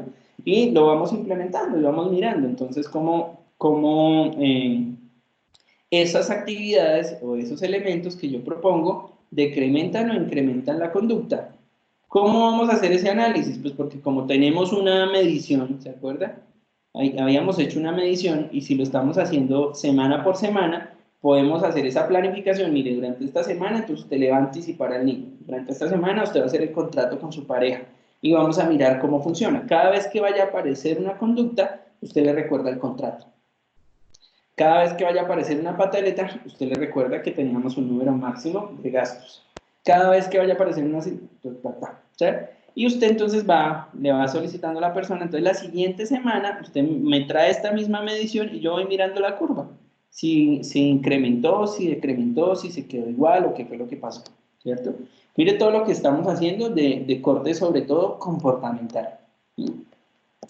Pero su enfoque, digamos, pudo haber sido un poco más cognitivo. Entonces aquí lo que vamos a aplicar primero, bueno, esto hasta ahí, dudas, preguntas, inquietudes. No, señor. Nada. Listo. Estoy mascando hielo. Listos, entonces, aquí en esta ficha de autorregistro que tiene, digamos, un enfoque un poco más cognitivo. Ya, como les decía al principio, depende si usted lo considera dentro del análisis de su caso particular, si están involucrados unos elementos que son más de pensamiento ahí y que usted considera que son importantes de modificar. Entonces usted va aquí a analizar unos elementos que habíamos visto ya antes, que eran los pensamientos que se disparan automáticamente sobre una situación, ¿cierto? Y que desencadenan otra serie de ideas o pensamientos asociados alrededor de dicha situación y que hacen que el síntoma se mantenga, aparezca o se mantenga. Esa sería, digamos, la actividad. Por ejemplo, sucede alguna situación en particular, ¿sí? Aquí donde dice situación, eso desencadena un pensamiento automático. Entonces, por ejemplo, en el caso de Jenny Borja, si es que, por ejemplo, el esposo de la señora llega borracho o el esposo de la señora llega del trabajo, ¿cuáles son las ideas o los pensamientos que automáticamente se desprenden de esa situación? Entonces ella podría pensar como, ya llegó a montarla, ya fijo va a haber problema, fijo va a haber pelea. Entonces tenemos que mirar cuáles son esos pensamientos que se disparan automáticamente ante una situación. O en el caso de Jenny Ruiz, entonces ya llegó mi pareja, entonces pues ella puede ser que esté disparando una serie de pensamientos que son contrarios a lo que dice que siente o lo que sea. Entonces habrá que explorar qué piensas de eso, ¿sí? Va a llegar, pero eso la hace poner nerviosa, ¿sí? ¿Qué piensa de eso? Que no sabe, está a la expectativa de cómo van a ser las cosas, va a ser para problemas, voy a decaer. ¿Cuáles son las ideas que aparecen allí? Esas serían entonces esos pensamientos automáticos. A partir de esos pensamientos automáticos, me parece que ustedes ya vieron esa técnica que se denomina de la flecha vertical o flecha descendente, en la que pues usted revisa o pasa sobre varios elementos a partir de preguntas para establecer este esquema de creencias. ¿Se acuerdan?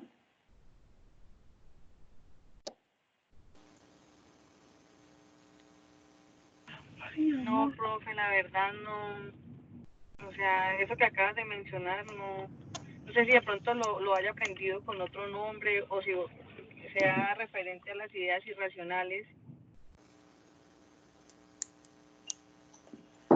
Bueno, Jenny no, ni los de Bogotá. Sí, nosotros hemos visto eso, pero no me acuerdo muy bien. Bueno, listos. Entonces, lo que va a suceder aquí es que a partir de estos pensamientos que son automáticos, pues yo desprendo una serie de preguntas que me permitan, digamos, alcanzar estos elementos que dicen acá. Estos elementos son las valoraciones, las suposiciones y las reglas que desarrolla una persona a partir de algo que piensa. Esos tres elementos son los que se consideran como las creencias intermedias. Y es el paso previo para llegar aquí, donde dice las creencias centrales, ¿cierto? Entonces, por ejemplo, esta persona dice, bueno, aquí tengo unos ejemplos puestos ya. Por ejemplo, le toca hablar en público, porque tiene una exposición, tiene que presentar un proyecto, no sé qué. Entonces a mí me interesa saber cuál es el valor que esta persona le da a esa situación. ¿Cuál es el valor que esta persona le da a ese pensamiento que aparece dentro de esa situación? Entonces, aparece la situación, le toca exponer. ¿Cuál es la idea principal, digamos, cuando a la persona le toca exponer? Que la voy a embarrar, que no quiero, que siento miedo, que bueno, una serie de cosas. Es decir, no estoy preparado, por ejemplo. Es lo que piensa inmediatamente la persona. Cuando digan, Jenny Ruiz al tablero, entonces, ¡pum!, automáticamente dice, le va a ir mal, ¿cierto? No estoy preparado. Y no estar preparado, ¿qué significaría para ti, por ejemplo? ¿Qué significa no estar preparado para ti en una exposición en la que te toca casualmente o aleatoriamente? Entonces la persona ya me va a hablar del valor que ella le da. Sería terrible hablar y no estar preparado. Sería terrible, por ejemplo, que las personas percibieran que yo no estoy preparado para hablar, ¿sí? Entonces usted podría hacer preguntas alrededor de eso, pero ¿por qué es tan importante para ti estar preparada para hablar en público? ¿Sí? ¿Por qué es tan importante para ti que la gente perciba que tú eres buena para hablar de ese tipo de cosas? Entonces, Usted está hablando del valor que le da la persona o que le dan los sujetos a esa situación particular, ¿sí? Y cuando usted está estableciendo ese valor, también está haciendo preguntas al respecto de los supuestos, ¿sí? O sea que tú quieres decir que si pudieras hablar en público o si al hablar en público no sintieras nervios, ¿serías mejor psicóloga o mejor estudiante?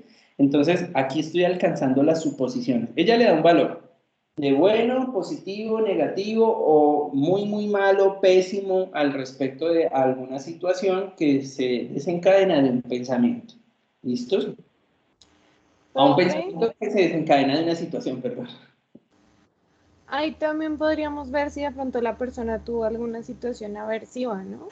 Algo que ya le haya condicionado ese tipo de respuestas, ¿no? Claro, tanto en el modelo conductual como en el modelo cognitivo, todas estas situaciones son aprendidas.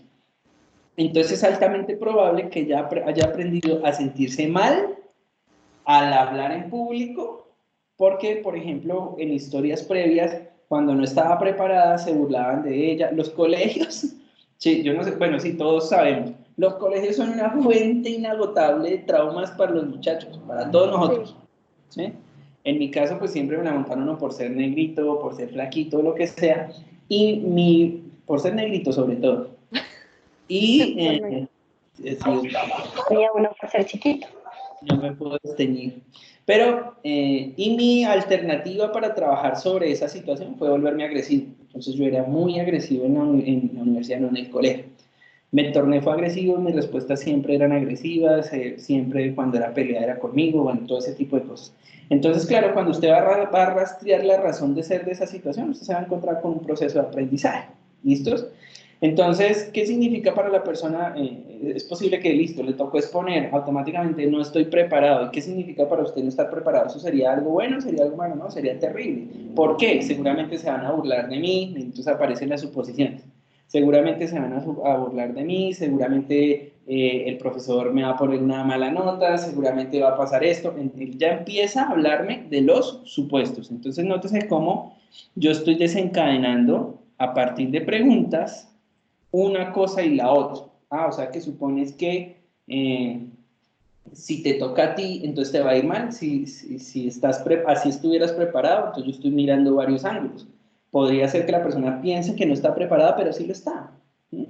Algo así como, por ejemplo, la sensación que pudo haber sentido uno en un estudiante en práctica cuando le dicen vaya y haga observación, vaya y haga recepción de caso. ¿Sí?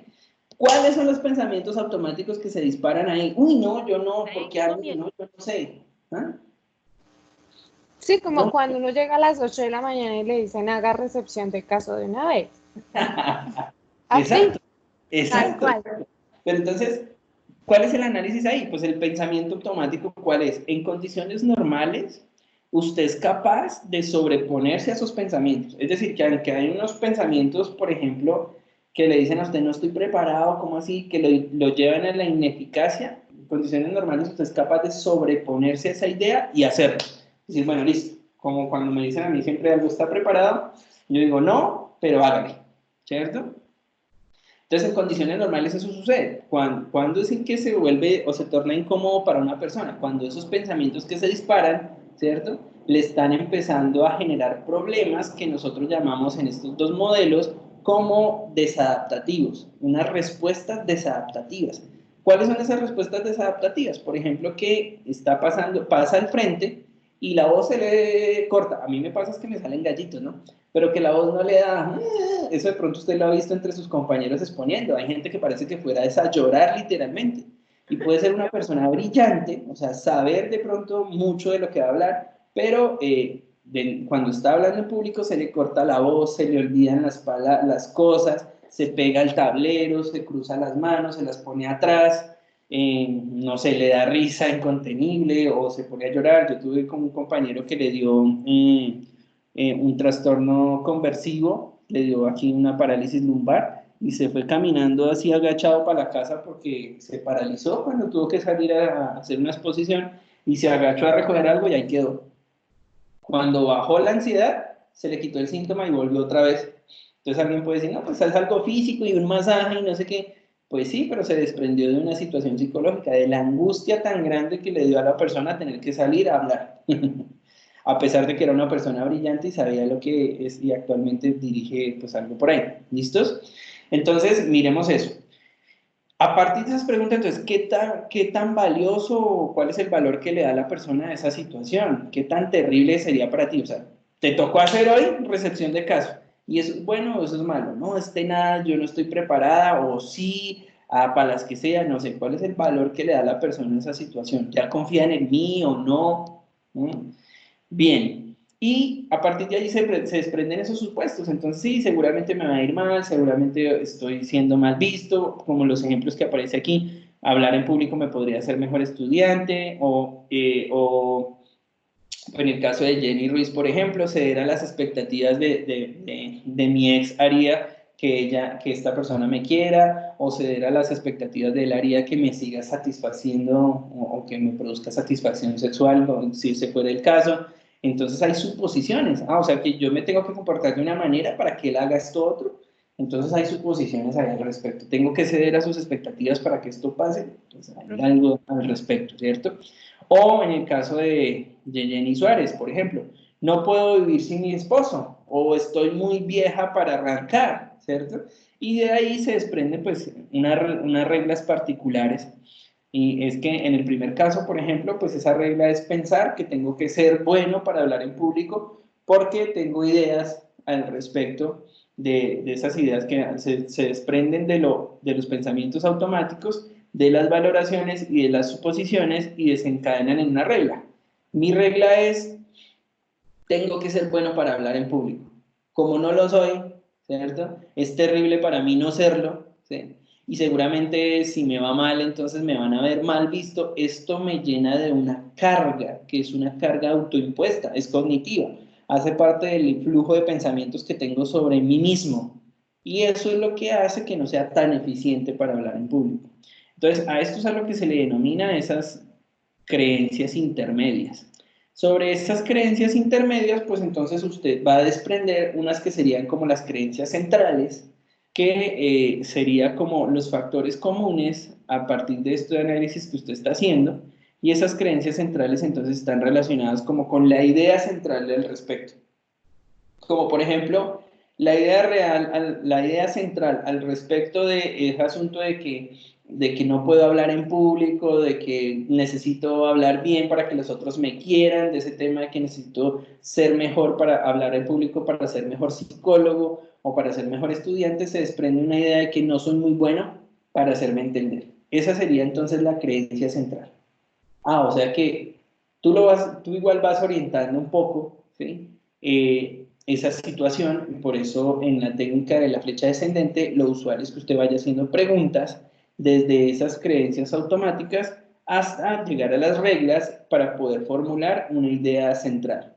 La idea central, por ejemplo, aquí podría ser, en el caso de Jenny Suárez, por ejemplo, que tiene la idea de que el papá, de que ella sin el esposo no puede, ¿cierto?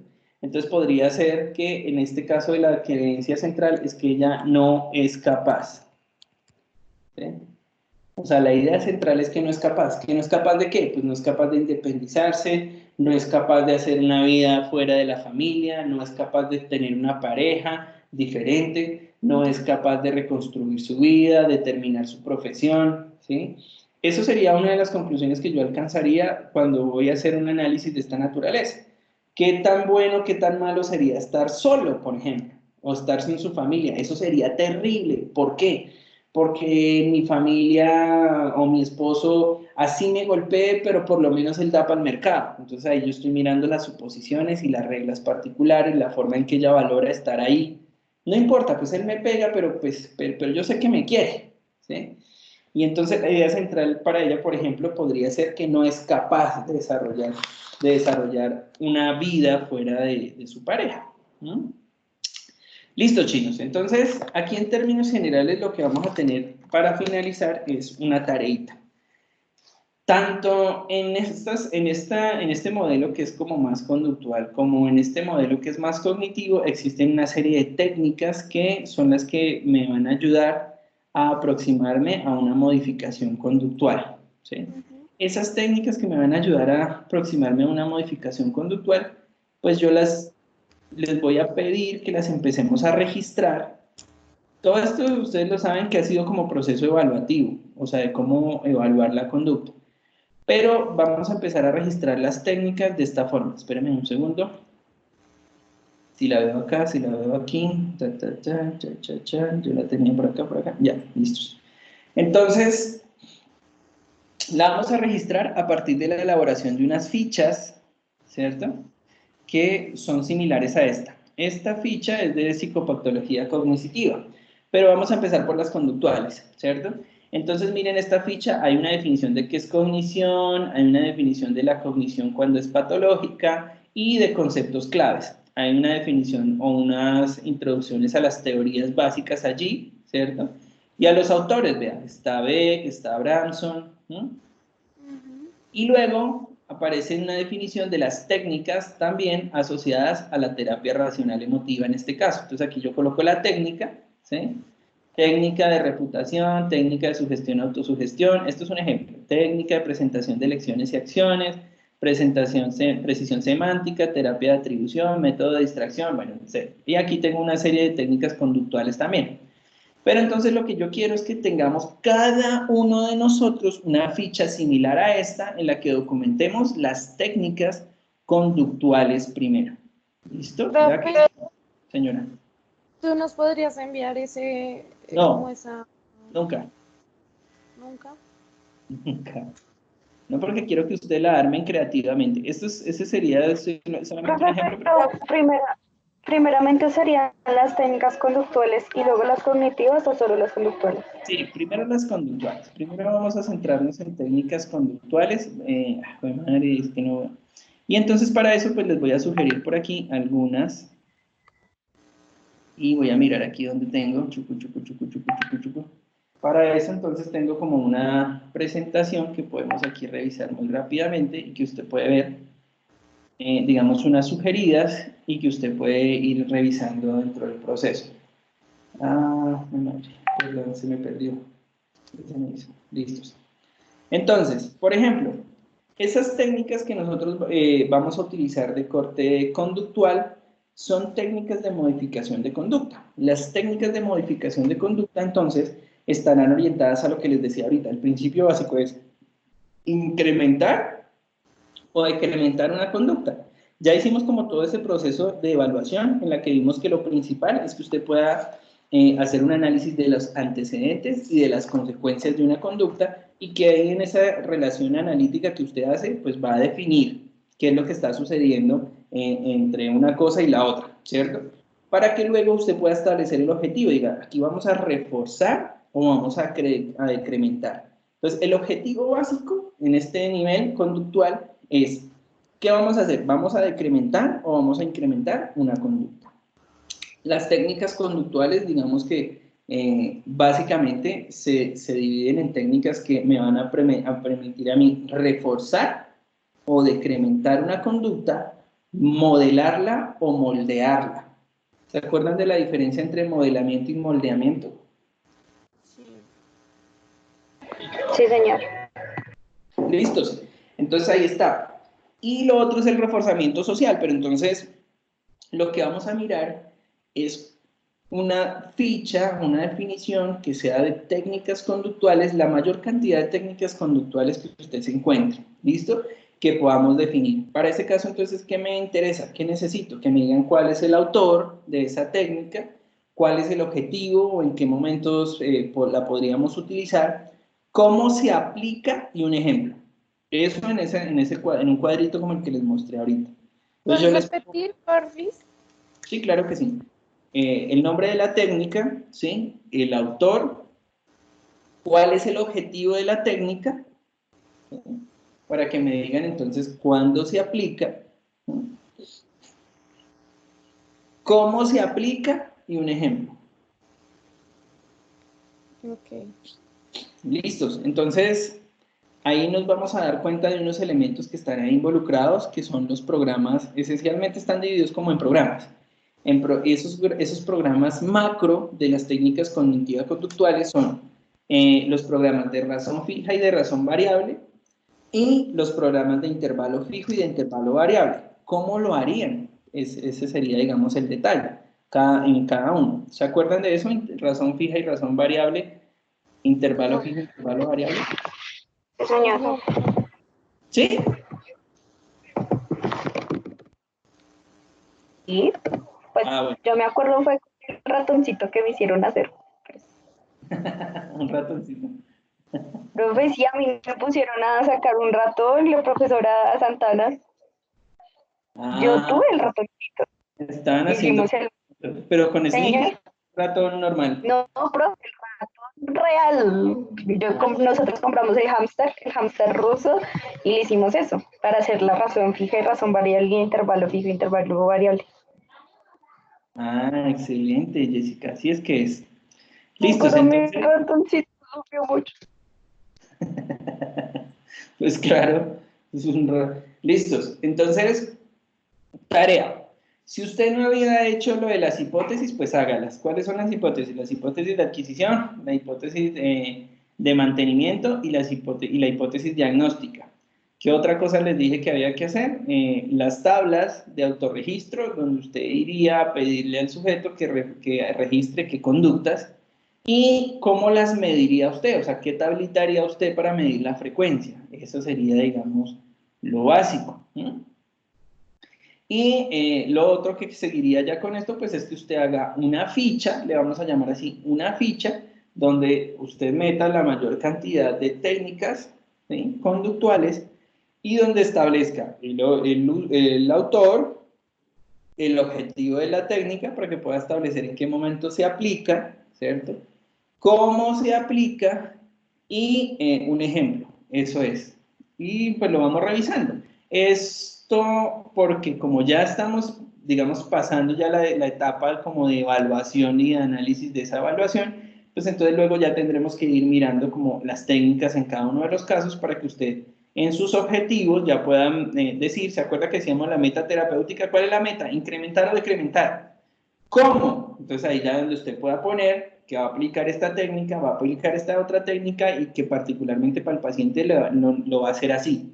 Esto es importante porque no es solamente que usted le ponga moldeamiento al paciente, no, sino que usted le tiene que decir cómo es que moldea la conducta. O sea, usted le tiene que decir al paciente que si va a moldear una conducta, entonces tiene que dar un apoyo mínimo, tiene que hacerlo así, o si lo va a modelar, entonces tiene que realizar la actividad frente al paciente o al consultante para que el consultante lo vea. Eso es lo que tiene que describir ahí. ¿Listos? Por ahora nos vamos con las fichitas. ¿Dudas, preguntas, inquietudes adicionales? ¿Qué ha hablado?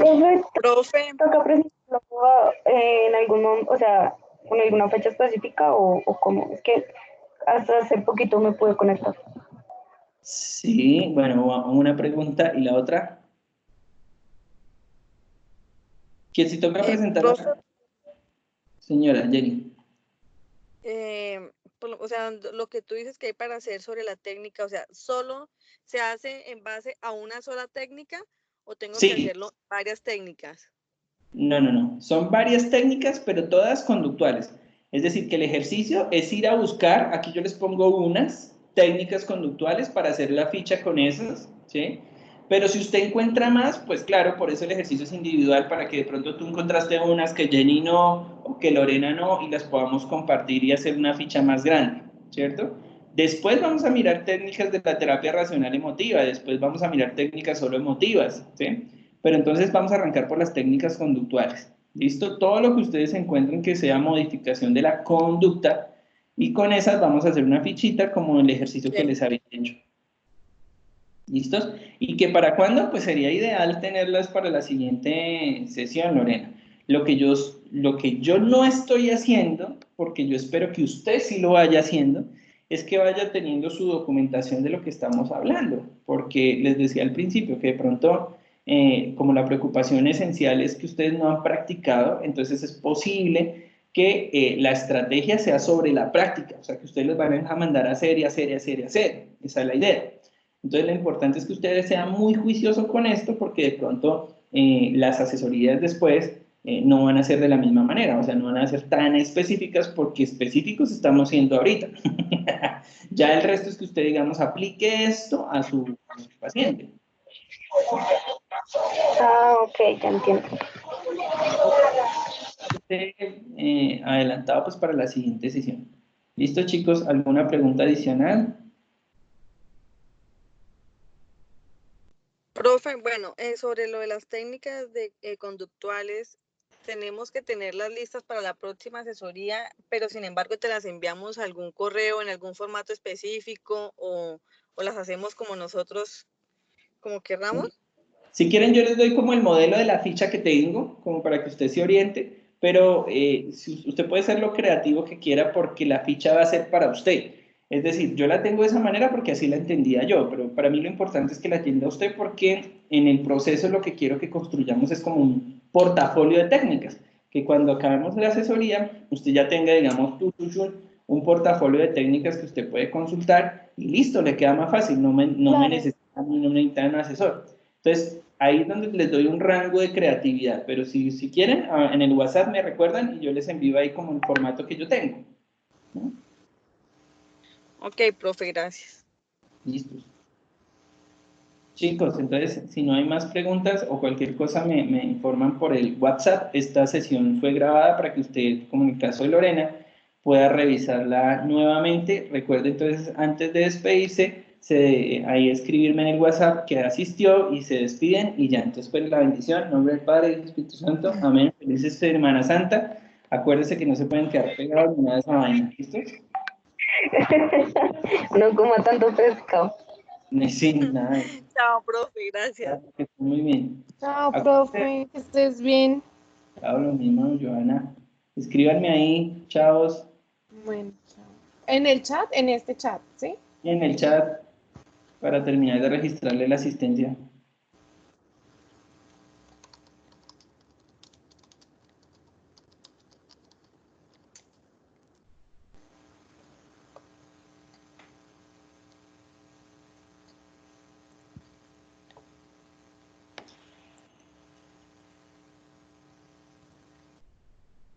Me faltó Edgar Albornoz.